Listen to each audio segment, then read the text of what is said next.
할렐루야. 오늘도 하나님 앞에 나와 거룩한 예배자로선 우리 모든 성도님들과 영상으로 하나님 앞에 예배하는 모든 성도님들, 신령과 가정들마다 하나님께서 만나주시고 복주시기를 예수님의 이름으로 축원합니다.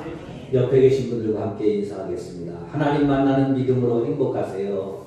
하나님 만나는 믿음으로 행복하세요. 가슴에 손을 얹고 우리 자신을 이렇게 축복하겠습니다.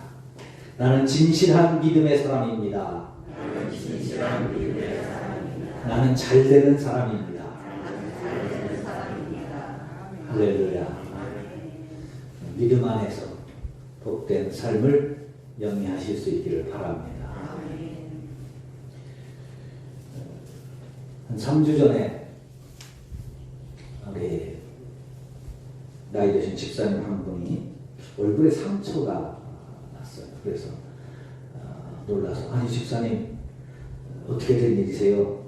물었더니 넘어지셨다는 거예요. 연세가 많으시니까 80 중반쯤 되시니까 균형 감각이 떨어져서 종종 넘어지십니다. 건강하다는 것 뭘까요? 여러 가지가 있겠지만 중심이 잘 잡힌다는 겁니다. 몸의 중심도 잘 잡혀야 되고 몸 안에 혈당 또 혈압 이런 수치도 중심이 잘 잡혀야 건강한 것이죠. 건강검진 많이들 하시죠? 꼭들 하세요. 이 건강검진이 아주 중요합니다. 우리 몸에 나는 느끼지 못해도 수치로 이 내 건강의 중심이 무너지고 있는지 잘 유지되고 있는지를 전해주기 때문입니다. 또 마음이 건강하다는 것 역시 마음의 중심이 잘 잡혀 있다는 것이죠. 마음의 중심이 잘 잡혀 있지 않으면 말 한마디에 마음이 흔들립니다. 마음이 바뀝니다. 또 환경이 변하면 또 마음이 흔들리고 바뀌고 그렇게 되지요. 그러나 마음이 건강하면 누가 무슨 말을 해도 어떤 환경 속에서도 그 마음 중심을 굳게 잡고 유지하고 지켜나갈 수 있는 것이죠. 정신이 건강하다는 것은 우리의 생각이 또 역시 중심이 좌우로 흔들리지 않고 잘 잡혀간다는 것입니다. 교회가 건강하다는 것 역시 마찬가지입니다. 교회의 중심이 바르게 서 있다는 것이죠. 물론 교회는 사람들의 모임이다 보니까 사람들에 의해서 흔들리기 쉽습니다. 좌우되기 쉽습니다. 특별히 목회자나 또 장로님들이나 권사님들이나 이 중직자들에 의해서 흔들리기도 합니다. 그러나 건강한 교회는 아무리 그렇더라도 믿음의 중심이 바르게 서서 예수 그리스도의 중심을 붙들고 있으면 조금 문제가 있어도 견고하게 세워져 갈 수 있습니다. 신앙도 마찬가지죠. 신앙이 건강하면 프로그램에 따라서 환경의 유무에 따라서 흔들리지 않습니다. 말씀 중심으로 말씀을 붙들고 그 말씀 안에서 견고하게 세워져 가는 것이 건강한 신앙이라고 할 수 있습니다. 예수님은 바리새인들을 향해서 또 종교 지도자들과 서기관들을 향해서 계속해서 신랄한 비판을 가하십니다. 이 바리새인들과 서기관들과 종교 지도자들은 믿음이 없는 사람들이 아니잖아요. 그들이 얼마나 열심이 있고 열정이 있고 뜨거움이 있고 간절함이 있고 사모함이 있는지 모릅니다. 그들의 믿음의 수준은 우리의 수준과 전혀 달라요. 우리는 가끔 바리새인들을 깔보는데요. 여러분 깔볼 사람들이 아닙니다. 무시할 사람들이 아니에요. 그들의 신앙이 얼마나 철저하고 얼마나 간절하고 얼마나 열정적인지 여러분은 하나님 앞에 예배를 드리기 위해서, 주의를 지키기 위해서 여러분들이 정한 규칙 같은 게 혹시 있으신가요? 바리새인은요, 율법을 613가지로 나누어서 특별히 안식일에 대한 규례를 99가지나 정해놓고 주의를 이렇게 철저하게 지키기 위해서 조심하고 또 조심하는 사람들이 바리새인들입니다.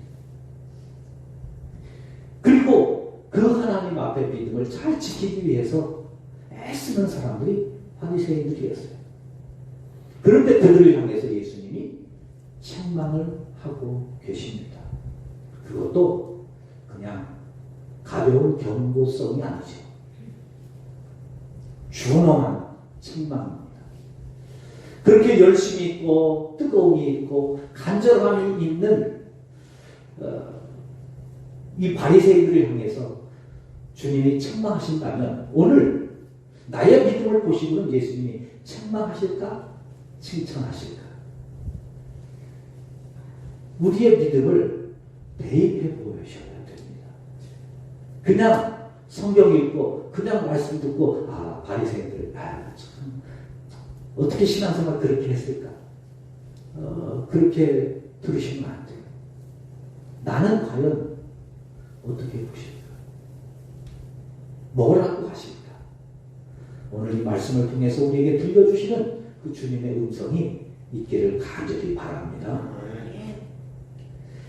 예수님이 바리새인들을 향해서 책망하시는 오늘 5번째입니다. 화 있을 진저 5번째. 그 5번째 주제는 잔과 대접입니다. 예수님이 바리새인들의 시간을 바라보면서 그렇게 말씀합니다. 화 있을 진저 외식하는 서기관들과 바리새인들이요, 잔과 대접은 겉은 깨끗이 하되 그 안에는 탐욕과 방탕으로 가득하게 하는도다. 그들이 하나님 앞에 잔과 대접을 깨끗하게 하기 위해서 많은 노력을 하고 있다는 거죠. 이 잔과 대접을 깨끗이 한다는 것이 무슨 말일까? 구약 성경에 보면 잔과 대접에 대한 성경이 4군데 나옵니다. 출애굽기 25장 29절, 너는 대접과 숟가락과 병과 붓는 잔을 만들 때 순금으로 만들고, 출애굽기 37장 16절, 상 위의 기구 곧 대접과 숟가락과 잔과 따르는 병을 순금으로 만들었더라. 민수기 4장 7절, 진설병의 상에 청색 보자기를 펴고 대접들과 숟가락들과 주갈들과 붓는 잔들을 그 위에 두고 또 항상 진설하는 떡을 그 위에 두고. 이 잔과 대접을 말씀할 때는 반드시 예배와 관계된 거예요. 그리고 진설병과 관계된 겁니다. 그 진설병이 혹시 잊으셨을까? 말씀을 드립니다. 구약 성전에 하나님 앞에 드렸던 떡입니다. 떡을 일주일에 한 번씩 안식일에 제사장들이 떡을 하나님 앞에 드립니다. 진설병. 그걸 이제 진설병이라고 해요. 떡병자를 쓰는 거죠. 그 다음 일주일에 한 번씩 이걸 갈아요. 근데 이 진설병 떡이 보통 상온에서 한 일주일 있으면 딱딱하게 굳어지죠. 근데 이스라엘의 이 진설병을 만들고 또 하나님 앞에 붙는 가라나무를 만드는 제사장들이 따로 있었는데 무슨 기술을 썼는지, 그것이 하나님의 은혜였는지 기술이었는지는 모르지만 전설에 의하면, 미드라시에 전해오는 전설에 의하면 이 떡이 일주일이 가도요 굳어지지 않았대요. 말랑말랑한 채로. 그래서 일주일에 한 번씩 갈았다고 합니다. 여하튼 그 떡을 일주일에 한 번씩 갈기 때문에 가지고 나오면 그 떡을 이제 제사를 드렸던 제사장들과 그리고 그 제사에 참여하고 수고했던 사람들과 함께 나누어 먹으면서 교제를 하고 친교를 나누게 하는 이제 그 진설병입니다. 그것을 담는 대접, 그리고 그 옆에 두는 잔, 그 잔을 갈 때에 하나님 앞에 드리는 것이니 바리새인들이 얼마나 깨끗하게 정성을 다해서 그것을 닦았겠어요. 제가 어릴 때 큰 집에 가보면 제사를 지낼 때 그 제기를 닦으려고 큰어머님이 늘 이제 그것을 닦고 또 마른 수건으로 또 닦고 그래가지고 정성을 다하다. 제사를 드리는 제기도 그렇게 닦는데 하나님 앞에 드리는 진설병을 드리는 것이니 얼마나 정성을 다하겠어요. 아주 깨끗하고 정성을 다해서 다 담아드리는데 문제는 그들이 전혀 생각하지도 못하고 알지도 못했던 그리고 뜻하지도 않았던 그 안에 탐욕이 그 안에 방탕이 가득하게 했다는 거죠. 근데 그 안은 그 진설병을 담는 대접이 아닙니다. 그 바리새인들의 제사장들의 마음을 말하고 있는 것입니다. 옛말에 제사에는 관심 없고 제밥에만 관심이 있다는 말이 있죠. 꼭 맞는 말이에요. 꼭 맞는 말. 제밥에 탐욕이 있다는 겁니다. 그리고 제사를 드리기 위해서 하나님 앞에 예배를 드리기 위해서 그 순간에는 정성을 다하는데 예배 위의 생활에는 방탕으로 가득 채워져 있다는 것입니다. 그것을 지금 말씀하고 있는 것이죠. 자, 이 말씀을 통해서 우리가 드려야 될 음성은 무엇일까요? 먼저 우리는 우리의 믿음의 변질을 막아야 된다는 겁니다. 아멘. 한번 따라해 보실까요? 믿음으로 변화되고 변질되지 말자. 우리가 하나님을 믿는다는 것은 변화되어진 겁니다. 변화되어진 겁니다. 그 변화가 어디서부터 시작이 되느냐? 회개에서부터 시작이 됩니다. 회개는 돌아서는 거예요. 가만히 있는 것은 회개가 아닙니다. 내가 지금까지 살아왔던 것 그냥 그대로 살아가는 것 회개가 아닙니다. 내가 지금까지 말했던 것 그대로 말하는 건 회개가 아닙니다. 내가 지금까지 생각하고 꿈꾸고 계획했던 것 그대로 생각하고 꿈꾸고 계획하는 건 회개가 아니에요. 그건 신앙생활이 아닙니다. 신앙생활을 한다는 것은 여러분 내가 꿈꾸고 생각하고 말하던 것을 바꾸는 거예요. 바꾸는 거예요. 내 마음을 바꾸는 거예요. 예전에는 기분 나쁘면 욕하고 싸우고 용서 안 하고 했지만 예수 믿으면서는 마음을 바꾸는 거예요. 용서 못하던 것들을 예수님 때문에 도저히 내가 품을 수 없는 사람을 예수 믿는 것 때문에 품는 것. 그게 예수 믿는 거예요. 그게 변화되는 거예요. 그래서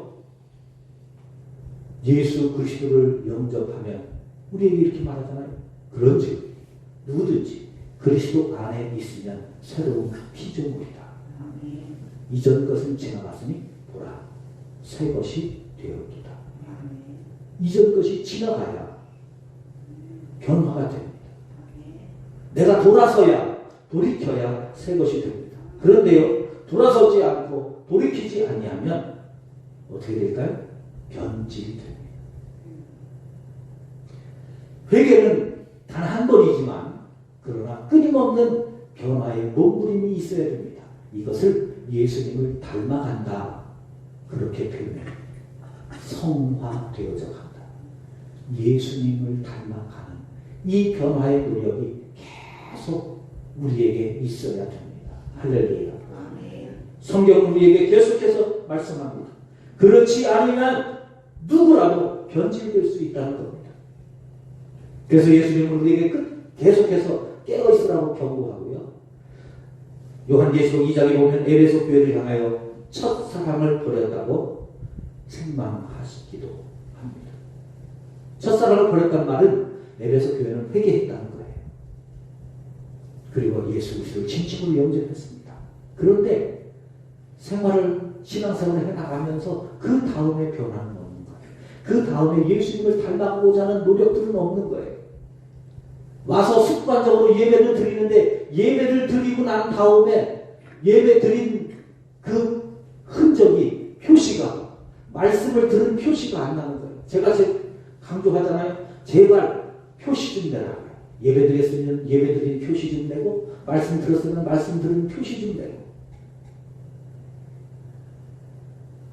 말씀 들었으면 표시가 나야죠. 그래서 화가 나면 반드시 그렇게 얘기하라니까요. 내가 지금 너 때문에 승진 났는데 옛날 같으면 내가 가만히 하는데 예수님 때문에 한번 참는다. 말씀하세요. 내가 참는다는 거. 근데 내 성질이 좋아져서가 아니라 예수 때문에 참는다. 내가 예수 믿어서 참는다. 그게 표시되는 거예요.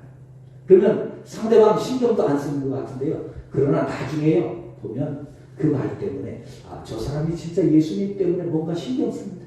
뭔가 좀 달라지는데 그게 보여지는 날이 있어요. 그때 그 영혼이 돌아오는 거예요.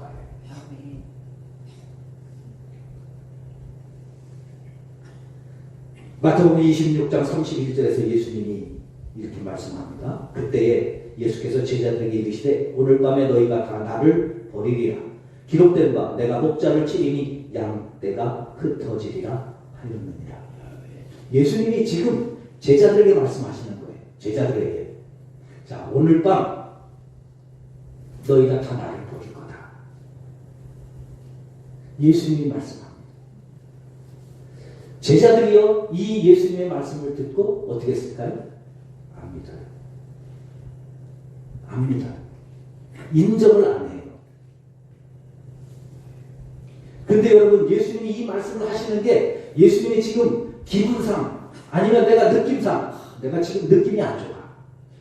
오늘 밤에 너희들이 다 나를 버릴 것 같아. 지금 예수님의 느낌을 말씀하는 게 아니에요. 예수님이 지금 감정으로 느껴서 말씀을 하시는 게 아니에요. 이 말씀은요, 스가랴 13장 7절의 말씀을 인용하는 거예요. 구약성경에 예언된 말씀을 인용하는 거예요. 그래서 지금 그 말씀을 인용해서 예수님이 말씀하시는 거예요. 그런데도 제자들이 듣지 않습니다. 인정을 안 합니다. 우리 모습 같지 않나요? 목사가 아무리 소리쳐 설교를 해도 내 마음에 안 들으면 인정을 안 해요. 들으려고 하지 않아요. 목사님, 그건 아니죠. 그건 목사님이 우리를 몰라서 그래요. 내 상황을 몰라서 그래요. 인정을 안 해요. 이게 우리의 모습.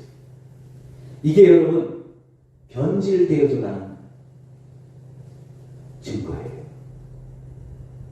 이 예수님의 말씀을 듣지 않았던 제자들이 어떤 면에서는 서운했을 수도 있어요. 예수님, 우리가 그 정도로밖에 안 보여요? 아니, 예수님과 우리가 함께 한 적이 얼만데, 아니, 예수님 따라가려고 배도 버리고 그물도 버리고 아버지도 버리고 다 버리고 우리 예수님 다니고 있는데 그 정도밖에 안 보여요. 예수님 섭섭합니다. 어떻게 그런 말씀하세요? 아마 이렇게 말했을 수도 있어요. 그러나 여러분, 내 생각이 옳을까요? 예수님 말씀이 옳을까요? 내 결심이 더 분명할까요? 하나님의 말씀이 더 분명할까요? 우리 이거 인정해야 됩니다. 그래야 바뀝니다. 그래야 변화됩니다. 그래야 새로워집니다. 그래야 하나님의 능력이 나에게 나타납니다.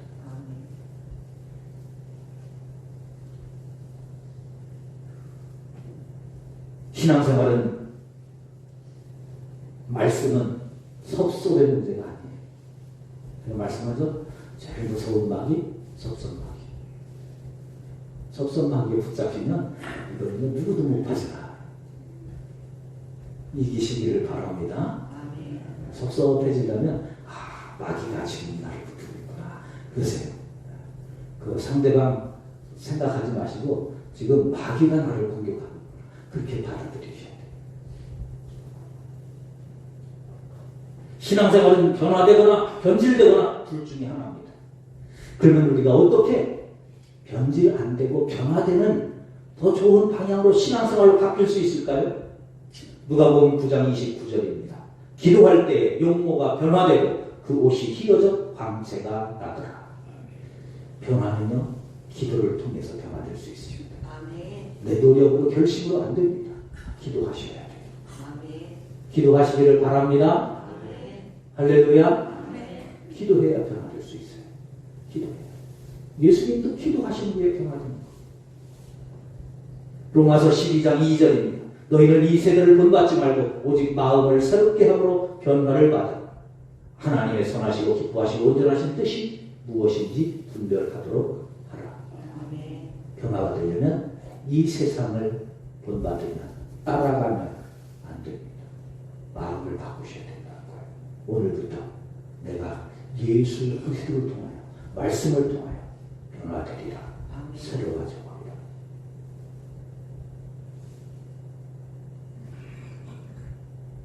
마음을 새롭게 해야 변화될 수 있습니다.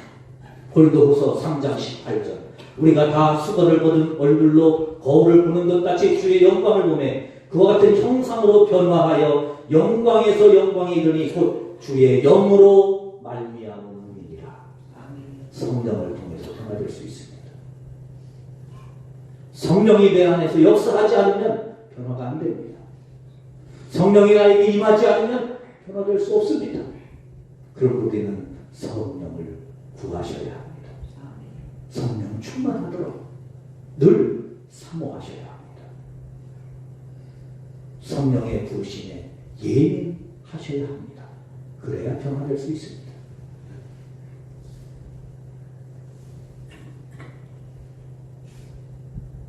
코로나19를 겪으면서 많은 사람들의 신앙이 많은 교회들의 모습이 무너져 가고 있습니다. 저는 이것을 보면서 하나님 앞에 그런 기도를 하는 겁니다. 하나님, 한국 교회가 변화될 절호의 기회를 주셨습니다. 우리 그리스도인들의 신앙이 변화될 수 있는 절호의 기회를 주셨습니다. 이 기회를 제발 잃지 않고 이 기회를 반드시 기회로 삼아 발판으로 삼아 변화될 수 있게 하옵소서. 그런 은혜가 우리에게 있기를 간절히 바랍니다. 두 번째로 하나님은 우리의 중심을 보십니다. 내 중심을 보신다. 바리새인들과 종교 지도자들은 이미 신앙생활의 틀이 완전히 잡혀진 사람들입니다. 예배가 익숙하고요, 봉사가 익숙하고요, 헌신이 익숙하고요, 충성이 익숙한 사람들입니다. 어떤 일이 생겨도 예배가 최우선인 사람들입니다. 예배를 드리는 것이 당연하게 되었고 예배를 드리지 않으면 마음이 불편하고 예배가 없는 삶은 상상할 수조차 없는 예배 중심의 사람들입니다. 아까 말씀드린 것처럼 예배를 드리기 위하여 95개의 율법을 가지고 그 율법에 어긋나지 않도록 예배를 드리기 위해서 얼마나 조심스럽게 하나님 앞에 예배를 드리는지 모릅니다. 하나님 앞에 이렇게 예배를 드리는데 그런데요, 중요한 것은 자신도 모르는 사이에 변화되어져 가지 못하는 사이에 자연스럽게 예배를 드리면서 사람들을 의식하게 되었습니다. 사람들의 시선을 의식합니다.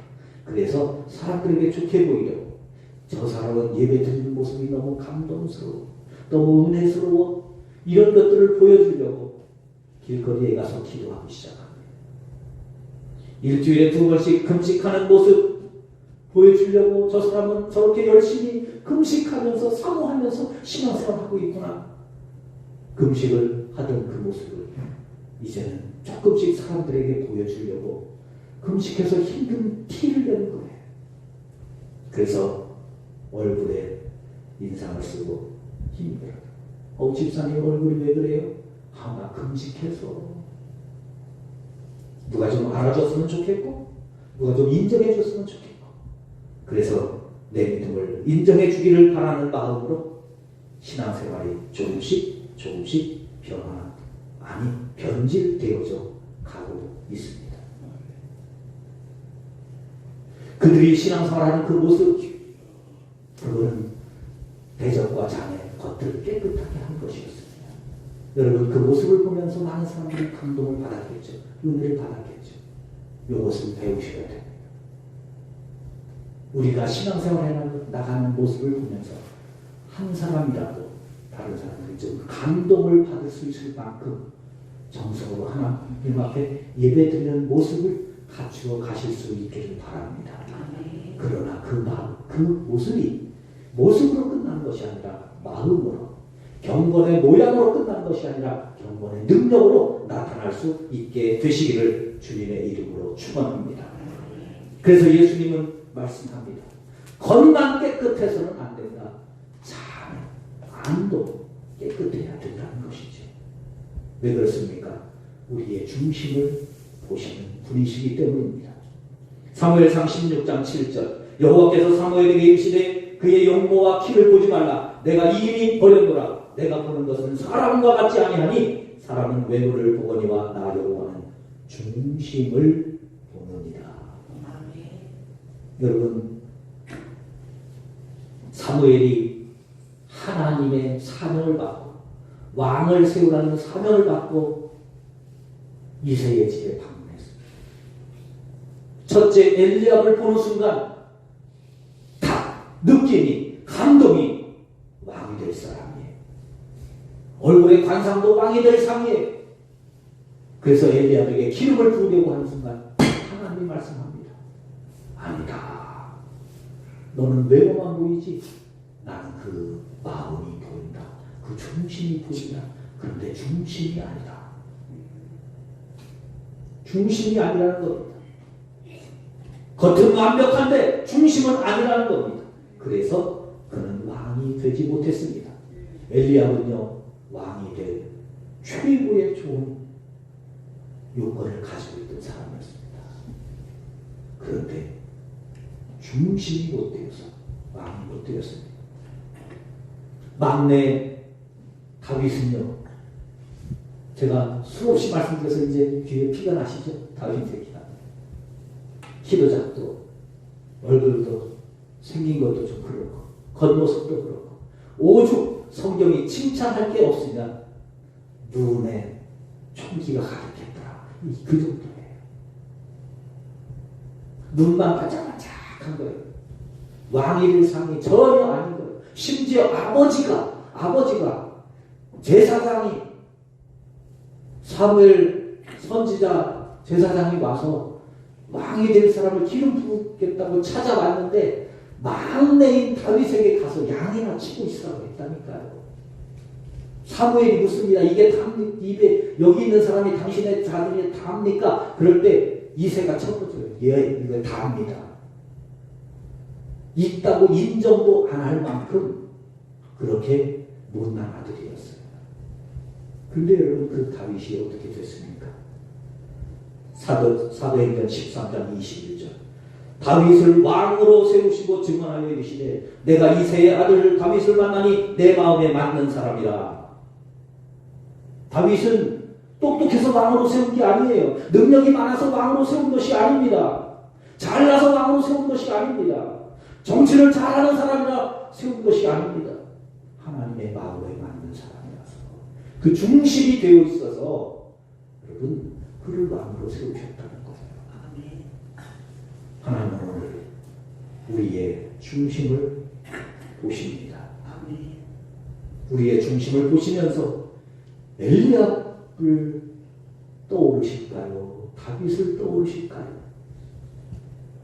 아니 하나님이 내 중심을 보시면서 다윗이라고 인정해 주기를 원하십니까? 엘리압이라고 인정해 주시기를 원하십니까?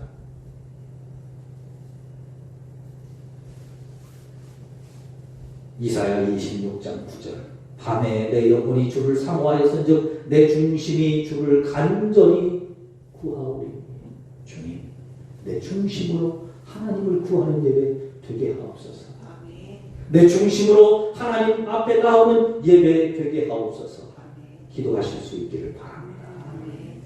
우리의 중심이 변화되기 위하여 히브리서 4장 12절 이렇게 말씀합니다. 하나님의 말씀은 살아있고 힘이 활력이 있어 좌우에 나선 어떤 검보다도 예리하여 혼과 영과 및 관절과 골수를 찔러 쪼개기까지 하며 또 마음의 생각과 뜻을 감찰 하나님, 아멘. 하나님의 말씀이 내 마음을 새롭게 할 수 있다. 기도하실 수 있기를 바랍니다. 아멘. 하나님은 예배한 자를 찾으십니다. 아멘. 우리의 믿음, 여러분의 믿음은 건강하십니까? 여러분의 믿음은 변질을 향하여 나아가나요? 변화를 향하여 나아가나요? 여러분의 믿음은 중심이 하나님께 있으신가요? 오늘 이 말씀을 통하여 우리의 마음 중심이 건강한 신앙으로, 건강한 마음으로, 건강한 예배자로 주님 앞에 세워져 가실 수 있기를 바랍니다. 그리고 그 기도를 통하여 하나님 앞에 나아온 우리 모두가 되어서 하나님 마음에 합한 사람들로 인정받고 우리의 예배가 온전히 하나님 앞에 드려질 수 있게 되시길 주님의 이름으로